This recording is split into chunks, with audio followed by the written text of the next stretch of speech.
अस्सलाम वालेकुम viewers, welcome to exploring पाना। तो आज का हमारा डिस्कशन का टॉपिक है डाइजेशन इन हाइड्रा। ठीक है, तो डाइजेशन इन हाइड्रा में हम कंप्लीट जो डाइजेशन का प्रोसेस होता है हाइड्रा के अंदर वो स्टडी करेंगे। उसके साथ हम इसकी डायग्राम, ठीक है, और जो इसके अंदर सेल्स होते हैं जो डाइजेशन में जो इनगल्फ करवाने में फूड को हेल्प करते हैं, ठीक है, फूड को कैप्चर करने में हेल्प करते हैं, हम उसकी डिटेल देखेंगे। ठीक है ना। तो सबसे पहले अगर हम बात करें हाइड्रा के हैबिटेट की, तो हाइड्रा का हैबिटेट होता है एक्वाटिक। ठीक है, तो ये पानी में पाया जाता है। क्लियर। ठीक है, पानी में पाया जाने वाला एनिमल है। और अगर हम इसकी बॉडी की बात करें तो ये कौन से होते हैं? Diploblastic. Diploblastic soft bodied animal है। सॉफ्ट बॉडीड एनिमल को हम नाइडेरियंस का नाम देते हैं, जैसे कि हमारे पास जेली फिश होती है। ठीक है ना। Soft bodied animals are called as the cnidarians. तो हाइड्रा भी क्या है?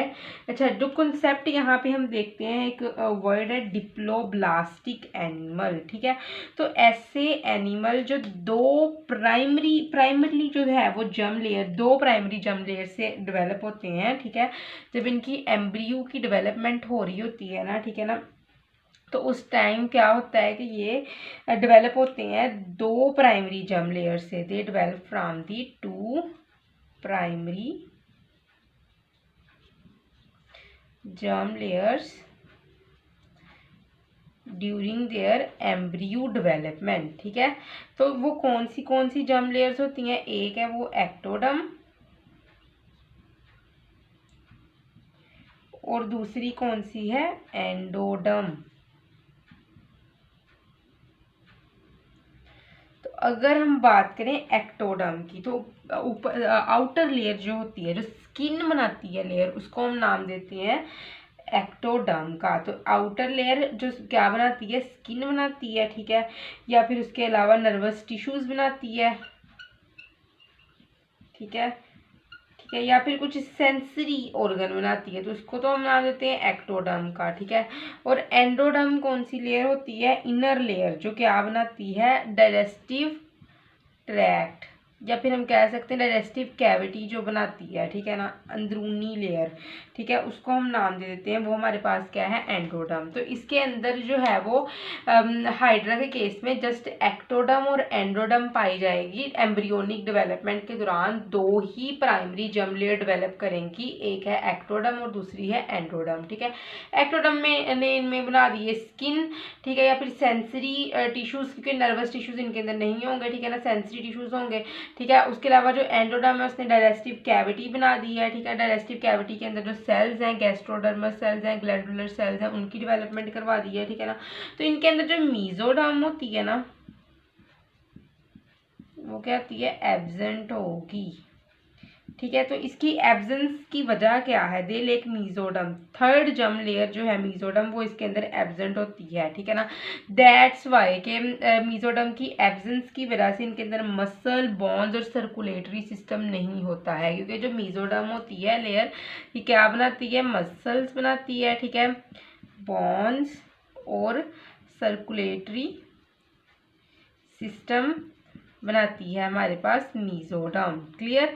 तो हाइड्रा के केस में जस्ट एक्टोडर्म और एंडोडर्म लेयर होंगी, मीजोडर्म जो होंगी वो कंप्लीटली एब्सेंट होगी। That's why they lack muscle, bones और circulatory system, because mesoderm is responsible for the formation of muscles, bones and circulatory systems. Clear.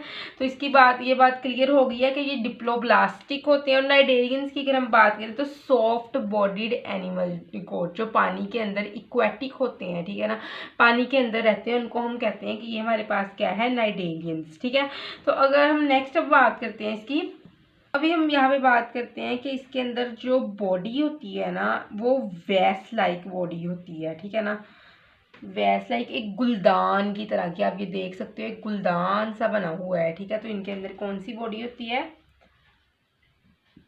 वेस लाइक बॉडी। ठीक है, वेस की तरह की एक बॉडी होती है इनके अंदर। जो बॉडी की सेंट्रल कैविटी होती है वो डाइजेस्टिव कैविटी की तरह एक्ट कर रही है। जो सेंट्रल कैविटी है, देखो वेस की तरह की, एक गुलदान की तरह की बॉडी है, और जो ये सारी सेंटर में खाली कैविटी है, खाली जगह है, वो किस तरह एक्ट कर रही है? It is acting as a digestive cavity. यहाँ पे प्रोसेस ऑफ डाइजेशन हो रहा है, ठीक है ना। तो अच्छा, उसके अलावा अगर हम इसकी बॉडी की थोड़ी अनाटमी की बात करें, यहाँ पे इसकी थोड़ी अनाटमी को यहाँ पे थोड़ा सा डिस्कस करें, तो इसके अंदर जो है वो बेसिकली जस्ट वन ओपनिंग होती है, ठीक है। वन ओपनिंग का मतलब क्या है कि एक ही ओपनिंग है जो एक्ट कर रही है माउथ के तौर पर, और वही ओपनिंग एक्ट कर रही है as an anus to remove the undigested food, ठीक है। एक ही ओपनिंग है माउथ और एनस दोनों के तौर पर ये एक्ट कर रही है, ठीक है। तो उसके अलावा क्या है कि जस्ट वन ओपनिंग है, ठीक है, जो एक्ट कर रही है as mouth as well as and anus, ठीक है। और इस माउथ या फिर एनल की तरह और की जो ओपनिंग एक्ट कर रही है, उसके इर्द गिर्द क्या होते हैं? टेंटेकल्स होते हैं कुछ। टेंटेकल्स मतलब टेंटेकल्स आप कह सकते हो ये इसके बाजू होते हैं, ठीक है, जो कि हेल्प करते हैं जो कैप्चर करने में प्री को, ठीक है ना, उसको हेल्प करते हैं उसको पकड़ने में, ठीक है। वो इसके बाजू जो होते हैं वो मोबाइल होते हैं। मोबाइल का मतलब क्या है? वो मोटिलिटी शो करते हैं वाटर के अंदर, इधर उधर कह सकते हैं कि हाथ पाँव मारता है, और क्योंकि मोबाइल टेंटेकल्स है, ठीक है, ये वाले होते हैं इनके टेंटेकल्स, ठीक है। तो ये मैंने सारे बनाए हुए हैं, ये क्या है? ये इसके टेंटेकल्स हैं, ठीक है ना। तो ये टेंटेकल्स जो है ये एक्ट कर रहे हैं इसके बाजुओं की तरह, और ये मोबाइल होते हैं, मूव कर सकते हैं, मूवेबल होते हैं, ठीक है ना। तो ऐसी डाइजेस्टिव कैविटी जिसकी ओनली वन ओपनिंग हो, माउथ और एनस की तरह वो एक ही ओपनिंग एक्ट करे, तो इसको हम कहते हैं वो हमारे पास जो डाइजेस्टिव कैविटी है इसको हम कहते हैं गैस्ट्रोवेस्कुलर कैविटी जो एक्ट करती है as a both mouth and anus, इसको हम कहेंगे गैस्ट्रोवेस्कुलर कैविटी। बहुत इंपॉर्टेंट टर्म है ये, ठीक है, और बहुत इंपॉर्टेंट शॉर्ट क्वेश्चन है गैस्ट्रोवेस्कुलर कैविटी का, कि ऐसी कैविटी जो एक्ट कर रही है as a mouth as well as anus. Clear? अच्छा, उसके अलावा वो कहता है कि एक टर्म यूज करता है इस गैस्ट्रोवेस्कुलर कैविटी के लिए, कोलेंटिरॉन की,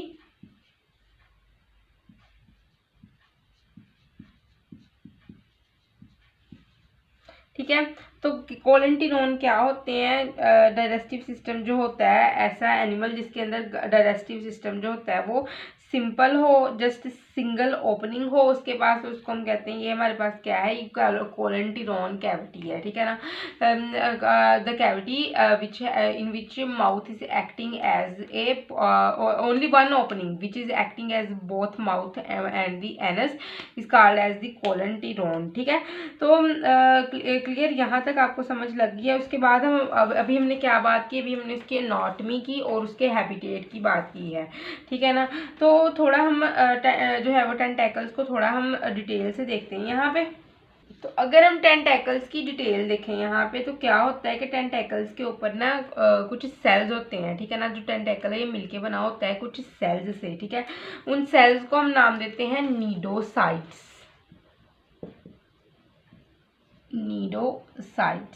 उन नीडोसाइट्स के अंदर देखो टेंटेकल्स है, टेंटेकल्स मिलके बना है कुछ सेल्स से, जिसको हम नाम दे रहे हैं नीडोसाइट्स का, ठीक है। नीडोसाइट्स का नाम देते हैं। और जो नीडोसाइट्स है, ठीक है, नीडोसाइट्स के अंदर कुछ न्यूमरस जो है वो ट्रिगरिंग स्ट्रक्चर है, ठीक है, जो कि कैप्चर करने में हेल्प करता है, उसको हम कहते हैं निमेटोसाइट्स।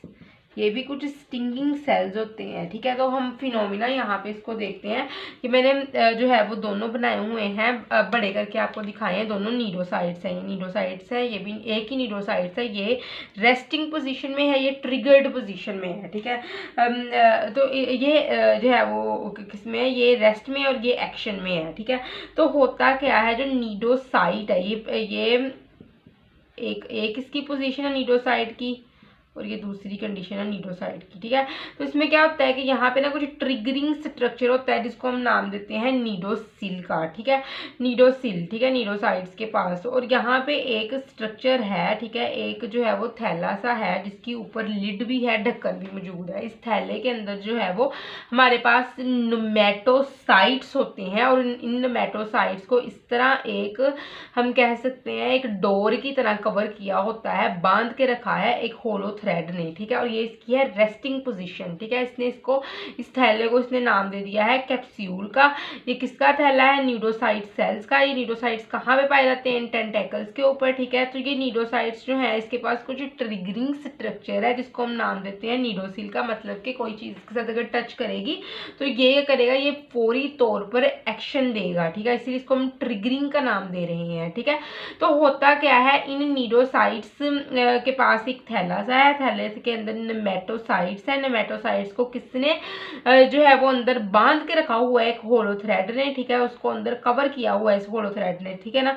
तो होता क्या है कि ये तो थी इसकी रेस्ट पोजीशन। अब एक्शन में कब आएगा? जब इस नीडोसिल ट्रिगरिंग स्ट्रक्चर के साथ कोई जो है वो स्ट्रक्चर, कोई भी लिविंग ऑर्गेनिज्म या कुछ भी आके, कोई भी जो है वो थिंग आगे इसके साथ टच करेगी नीडोसिल के साथ, तो क्या होगा कि ये होलो थ्रेड जो है वो साइड पे हट जाएगा, ठीक है।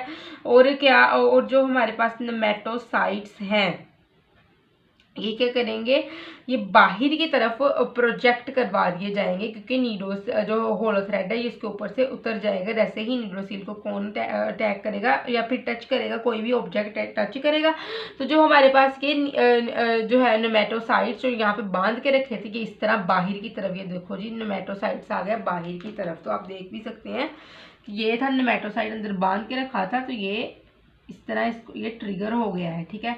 तो इसके पास क्या है, इसके पास ये कुछ होल माइनर और मेजर बार्ब्स होते हैं, कांटोनामा स्ट्रक्चर को कहते हैं हम ये। तो ये माइनर बार्ब जो अपर रीजन पे है और ये मेजर बार्ब जो है वो साइड पे, और ये होलो थ्रेड जो है ये खुल चुका है। और लीड जो थी वो जैसे ही नीडोसिल को टच किया किसी लिविंग मैटर ने, तो लीड खुद ब खुद खुल गई और ये नेमेटोसाइट को अंदर से ट्रिगर करवा दिया गया, ठीक है। तो ये स्ट्रक्चर हमारे पास नेमेटोसाइट्स है जिसको कवर रेस्टिंग पोजीशन में इसको होलो थ्रेड ने कवर किया होता है। और जैसे ही रेस्टिंग पोजीशन से ये जो है बाहर आता है, किस तरह आता है बाहर? नीडोसिल को ट्रिगर करवाने से। तो ये होलो थ्रेड इसके ऊपर से हट जाता है और ये ट्रिगर करवा दिया जाता है नेमेटोसाइट्स को। क्लियर? तो यहाँ पे वो आपकी बुक में बात करता है कि जब भी कोई प्री जिसमें आते हैं डेफनिया और साइक्लोप्स,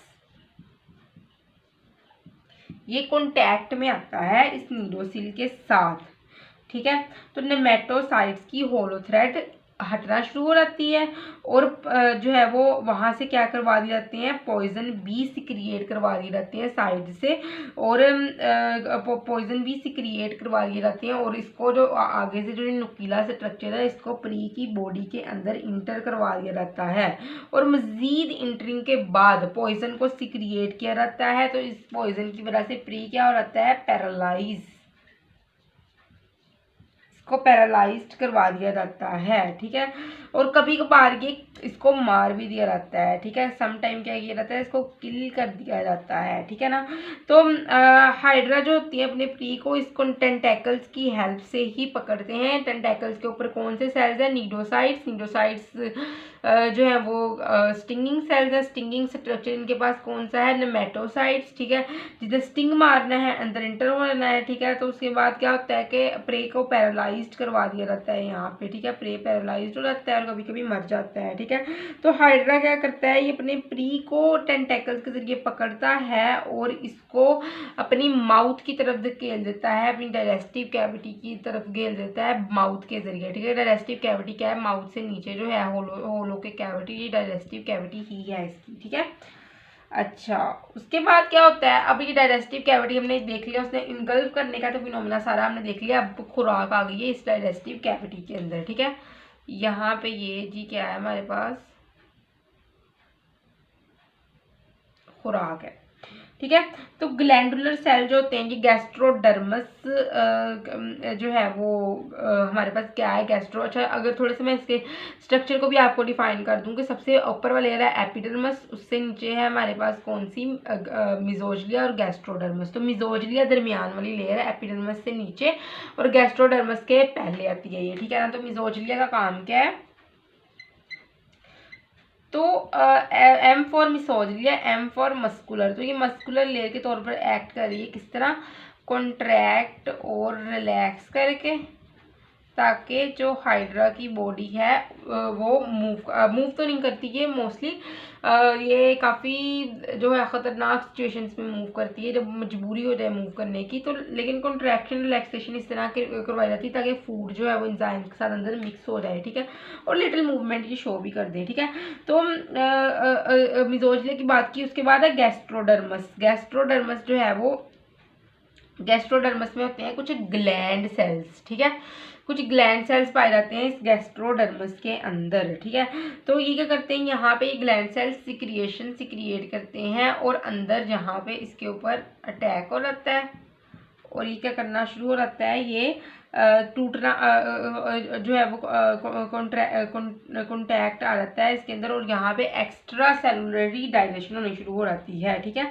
अच्छा, उसके बाद क्या होता है कि गैस्ट्रोडर्मस सेल्स जो होते हैं, गैस्ट्रोडर्मल फ्लैजिलेटेड सेल्स,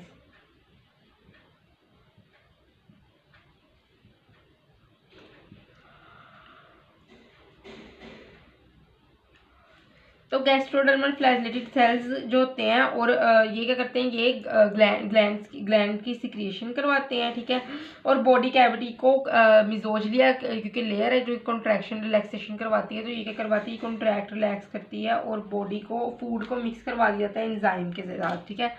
तो ग्लैंड इसने सिक्रिएशन करनी है, इसने मिजोजिलिया ने क्या करवानी, इसने मिक्सिंग करवानी है कॉन्ट्रैक्शन रिलैक्सेशन से, तो बॉडी जो है वो इस एंजाइम के साथ मिक्स हो जाती है और ये जो फूड अंदर आया था वो छोटे छोटे पार्टिकल्स के अंदर कन्वर्ट होना शुरू हो जाता है, ठीक है। अब एंजाइम्स ने उनको तोड़ दिया है, ठीक है। अब ये फाइन पार्टिकल्स में कन्वर्ट हो चुके हैं, आप ये देख सकते हैं फाइन पार्टिकल्स, ठीक है। अब क्या होना है, अब सेल ईटिंग प्रोसेस से इन फाइन पार्टिकल्स को सेल्स ने इनगल्फ कर देना है और ऐसा प्रोसेस जिसमें सेल इनगल्फ करता है पार्टिकल्स को, हम उसको कहते हैं फेगोसाइटोसिस, ठीक है। तो फेगोसाइटोसिस ऐसा प्रोसेस है जिसमें पार्टिकल्स को इनगल्फ किया जाता है और इसके अलावा एक और प्रोसेस होता है पिनोसाइटोसिस, ठीक है। पिनोसाइटोसिस में लिक्विड मॉलिक्यूल्स को इनगल्फ किया जाता है, लेकिन पार्टिकल्स, अगर हम सॉलिड की बात करें, जब सॉलिड पार्टिकल्स को इनगल्फ किया जाता है तो वो प्रोसेस फेगोसाइटोसिस कहलाता है। इन फाइन पार्टिकल्स को फेगोसाइटोसिस के प्रोसेस से जो लिविंग सेल्स हैं, ठीक है, कैविटी के अंदर साइड्स पे, ठीक है, उसकी वाल्स पे उन्होंने इसको इनगल्फ कर देना है, ठीक है। अब जो इनगल्फ किए हुए पार्टिकल्स क्या होते हैं, ये चले गए सेल्स के अंदर, ठीक है। ये फाइन पार्टिकल्स को कहाँ इनगल्फ करवाई गई है, इसकी इन फाइन पार्टिकल्स को इनगल्फ कर लिया है किसने, सेल्स ने, ठीक है। अब सेल्स के अंदर इनकी दोबारा डायरेक्शन होनी है, तो इस डायरेक्शन को हम कहते हैं, ये कौन सी है, इंट्रा सेलुलर डायरेक्शन, क्योंकि सेल के अंदर हो रही है। वो डायरेक्शन जो कैविटी में होनी है उसको हम कहते हैं एक्स्ट्रा सेलुलर डायरेक्शन और वो डायरेक्शन जो सेल्स के अंदर होनी है उनको हम कहते हैं इंट्रा सेलुलर डायरेक्शन, ठीक है। अब क्या होता है, अब इंट्रा सेलुलरी जो इंजाइम्स है वो वहाँ पे सिक्रिएट करवाए जाने हैं, उन इंजाइम्स ने पार्टिकल्स को, फाइन पार्टिकल्स को मज़ीद तोड़ना है, ठीक है, और ताकि वो जो हो वो अब्जॉर्बेबल हो जाए, ठीक है, उसको आसानी से अब्जॉर्ब किया जा सके। अब क्या होता है, अब at the and in fine particles को तोड़ दिया जाता है और जो अब्जॉर्बेबल है उसको अब्जॉर्ब कर दिया जाता है और जो होते हैं इनडाइजेस्टेड, ठीक है, कुछ अब्जॉर्बेबल होंगे और कुछ कौन से होंगे, इनडाइजेस्टेड और जो इनडाइजेस्टेड होंगे उनका क्या किया जाएगा, इनडाइजेस्टेड को दोबारा बॉडी से बाहर निकाल दिया जाएगा। जो ये माउथ है यहाँ से इनडाइजेस्टेड पार्टिकल्स को बाहर जो है वो एक्सपेल करवा दिया जाएगा, ठीक है। बॉडी की कॉन्ट्रैक्शन रिलैक्सेशन से इसको यहाँ तक लाया जाएगा ऊपर तक और यहाँ से एक्सपेल करवा दिया जाएगा माउथ के जरिए, ठीक है। और ऐसा सिस्टम जिसमें माउथ जो होता है वो एक्ट कर रहा होता है टेकिंग इन और टेकिंग आउट के लिए, ठीक है, उसको हम कहते हैं, ये हमारे पास क्या है, सैक लाइक डाइजेस्टिव सिस्टम, ठीक है। जिस सैक लाइक डाइजेस्टिव सिस्टम ऐसे सिस्टम को कहते हैं। और इस सैक लाइक डाइजेस्टिव सिस्टम के अंदर एक कॉमन ओपनिंग होती है इंजेशन और इजेशन के लिए, ठीक है। मैं थोड़ा यहाँ पे लिख भी देती हूँ,